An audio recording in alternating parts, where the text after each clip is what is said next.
그다음에 이왕준 씨 얘기가 막 뜨고 있어요. 여기저기서 저한테 전화가 와서 할 수 없이 이왕준 얘기를 할 텐데 이왕준 얘기도 그러니까 무슨 현재 정치적으로 막 뭐가 되는 거는 그거는 우리 영역이 아닙니다. 이거는 약간 학술적이고 역사적으로 다루겠습니다. 희동이님이 우리 책을 좌파 선배한테 보냈다가 너는 숲을 보라고 어쩌고 저쩌고 하면서 당했대. 그 숲을 본다는 거는 아무것도 안 한다는 뜻이에요. 그러니까 막 멀리서 관조하는 거지, 관조. 그 다음에 그러니까 먼저 제가 그래서 이왕준 씨는 몇 개 소개를 할게요. 먼저 저도 이거 보면서 새롭게 알았어요. 먼저 이왕준 씨 개인적인 인연을 소개하면 제가 서울대 의예과 83학번이잖아요. 그러니까 이 양반이 서울대 의예과 83학번이에요. 정은경 씨가 또 83학번이죠. 근데 전 민경 대표님 너무 놀라운 게 정은경 청장은 은경이 이러면서 바로 기억을 하더니 이왕준은 잘 모른다고 너무 인간이 많아서 잘 안 친하다 그러면서 여자만 기억하는 굉장히 나쁜 습성이 있으시대요. 정은경이 미모가 없잖아. 그래도 어쨌든 여자들에 대해서는 잘 알면서 남자를 물어보면 잘 모르시는. 아니 260명이었는데 서울대 의예과에 근데 여학생이 한 10명이 채 안 됐어. 그러니까 남자들은 많으니까 그게 없는데 여자애들만. 근데 이왕준 씨는 이왕준 원장은 나도 개인적으로 좀 아는데 저 성격이 웬간해가지고 묻혀있을 성격이 아닌데. 굉장히 호방한 것 같더라고 사람이. 완전 리더의 전형적인. 그리고 리더요. 지금 제가 지금도 이왕준 씨 얘기를 어디선가 듣고 있어요. 왜냐면 운동권의 마당발이고 그래서. 그러니까. 그래서 그런 거를 종합해서 이왕준 씨 운동권 이왕준에 대해서 얘기를 해보겠습니다. 먼저 잘 몰랐는데 전주 예수병원이 기독교계 미국인 기독교에서 그리고 전주 예수병원이 노동조합이 굉장히 센데요. 노동조합이 굉장히 세요. 그리고 아버지가 외과 의사인가 내과 의사인가 의사였답니다. 그래서 제가 이 얘기를 왜 하냐면 이 양반의 기독교적 배경을 좀 얘기할 필요가 있어서 그 다음에 지금 계속 얘기가 나오는 게 9학년 자민투 조직부장 6개월 수감인데요. 이거를 제가 좀 찾아봐야 되는데 그렇게까지 할 거는 아니라서 그러니까 9학년이 아까 있잖아요. 구국학생연맹이라는 이건 비밀 조직이에요. 그러니까 비밀 조직인데 뭔가 이렇게 일을 해야 되니까 그러니까 조직의 일부를 떼내서 뭐냐면은 공개 조직을 만들거든요. 그게 그러니까 서울대 총학생회가 그거예요. 사실은. 그러니까 무슨 얘기냐면 서울대 그 당시에는 총학생에 별 관심이 없었기 때문에 9학년이 서울대 총학생회를 장악한다 이 개념이에요. 그 다음에 그것만으로도 잘 안 되니까 자민투라는 반미자주화와 반파쇼민주화를 위한 투쟁위원회를 만들었고 거기에 조직부장이라는 겁니다. 이게 상당히 높은 직책이죠. 그 다음에 6개월 정도 수감됐다니까. 6개월밖에 수감을 안 했을까? 그러니까 원래 좀 그랬어. 9학년이 워낙 많았기 때문에 걔네들을 다 형량을 살리기가 어려워. 안희정은 1년 6개월인데? 그건 집행유예. 그러니까 반미 청년회 얘도 지금 뭐냐면 6개월 수감이니까 1심이나 2심 집행유예거든. 근데 저 정도 되면 징역 3년에 집행유예 5년. 징역 3년에 집행유예. 이왕준 씨가. 그렇지. 그 정도 돼야지. 근데 여기서 중요한 3년 이상도 집행유예가 돼요? 돼요. 네. 근데 이 양반이 지금 중요한 게 뭐냐면 이게 의대생이잖아요. 그러니까 운동이라는 건 주로 문과들이 주로 하는 거예요. 인문대, 사회대, 문과대 이런 데가 하는데 자공대만 해도 좀 작아. 자연대, 공대. 근데 의대는 아주 작아. 아주 작기 때문에 의대에서 9학년 조직부장을 했다? 저게 지금 86년도에 구속된 거니까 86년도는 83학번이잖아. 본과 2학년 때야. 본과 때. 본과라는 게 뭐냐면 서울대는 예과가 그러네. 연건에서 공부하잖아. 연건에 있는 거야.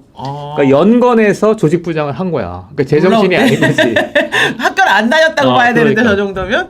그러네. 상당히 세게 한 겁니다. 저거는. 그러니까 의대생이기 때문에 그런 거죠. 그 다음에 그런데 저 정도 되면 그렇고요. 그 다음에 그 후로도 이제 그러니까 92년 청년의사라는 잡지를 창건하는데 이게 지금 나는 청년 의사 쭉 방송하는 걸 보니까 이게 보니까 좀 흥미 있었던 건 기존의 의사들을 개혁하자. 그러니까 기존의 의료진들을 계승하면서도 개혁하자라고 하는 건데 그게 뭘까를 이렇게 유심히 봤는데 사실 별건 없어. 근데 청년 의사는 어떻게 보면 약간 이제 만약에 이느엽이 약간 혁명가라면 청년 의사는 약간 신영복 같아.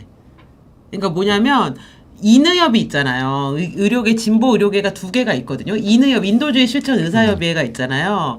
여기는 PD야. 우석균. 인이협이 PD라고? 인도주의 실천 의사협의회 그 대표가 우석균이잖아요. 지금도 그 당시에는 대표적인 87년에 PD예요. 만들어진 걸로 그건 모르겠는데 대표적인 PD예요, 우석균이. 근데 이 청년 의사는 약간 소프트한 NL 같은 느낌이 좀 있고, 왜냐하면 대중적인 북한에 뭐 보내기도 좀 하고, 그 다음에 의료계 문제에 대해서 이느협은 되게 환자 편이야. 근데 청년 의사는 의료계 문제에 대해서 의사 편을 들어요. 의학분함이나 이런 거에 대해서 이느협은 의사들하고 척을 지거든요. 근데 청년 의사는 되게 애매한 포지션을 가지고 가면서 더 의사들에게 대중적 저변이 넓어요. 내가 주목했던 건 뭐냐면 92년도니까 그러니까 내가 지금 핵심은 뭐냐면 80년대 민주화 세례를 받았던 의사들이 어떤 포지션을 취하는가가 관심이었는데 그러니까 92년에 청년 의사는 뭐냐면은 과거에 전통적인 우리가 아는 의사들은 실력 있고 돈 많이 버는 사람들이잖아. 근데 이 청년 의사들은 실력이 필요하지만 또 뭐도 필요하자? 휴머니즘도 필요하다. 계속 그렇게 얘기해. 이걸 개혁이라고 얘기하는 거야. 근데 우리 약간 반대로 쿠바의 의사들 같이 생각하는 거 아닐까? 그런 색채가 있는데 그러니까 그 쿠바의 의사는 조금 더 그러니까 내가 볼 때 쿠바 의사에 가까운 건 정은경이야. 정은경은 이제 서울대 의대 83이잖아. 근데 얘가 뭘 하냐면 예방의학을 전공한다고. 예방의학을 전공하니까 훨씬 더 레디칼한 거야. 청년 의사보다.